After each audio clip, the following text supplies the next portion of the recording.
Opisyal nang itinanghal bilang bagong gobernador ng Camarines Norte si Atty. Remelo. Pagkakataon, Governor Remelo waging muli sa pagkagobernador ng Camarines Governor Norte. Remelo binigyan ng COA ng Transparency Award bilang pagkilala sa kanyang malinis na pamamahala. Governor Remelo wagi na naman sa kanyang ikatlo at huling termino bilang gobernador ng Camarines Seal Norte. of Good Local Governance iginawad ng DILG sa probinsya ng Camarines Norte.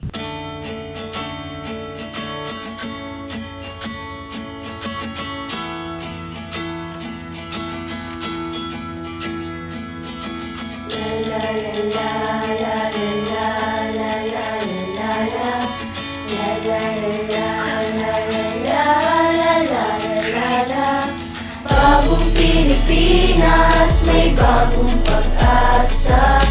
Bagong Pilipinas, may bagong umaga. Bawat Pilipino, sana'y magkaisa. Ang bawat pagsubok ay ating makakaya. Tayo ay Pilipino, sabay tayong tumindig. Tinig ng pagbabago, sana'y marinig. Sa puso't isipan, may liwanag na dala. Ano man ang mangyari, tayo'y may pag-asa. Sa ating paligid, tayo'y maganda sa mundong puro kasakit. Bagong Pilipinas, may bagong pag-asa. Bagong Pilipinas, may bagong umaga. Bawat Pilipino, sana'y magkaisa. Ang bawat pagsubok ay ating makakaya. Walang maiiwan, sabay na lalaban. Iisa ang layon, umangat ating bayan. Bago'y atin ang simulan para sa ating mga kabataan.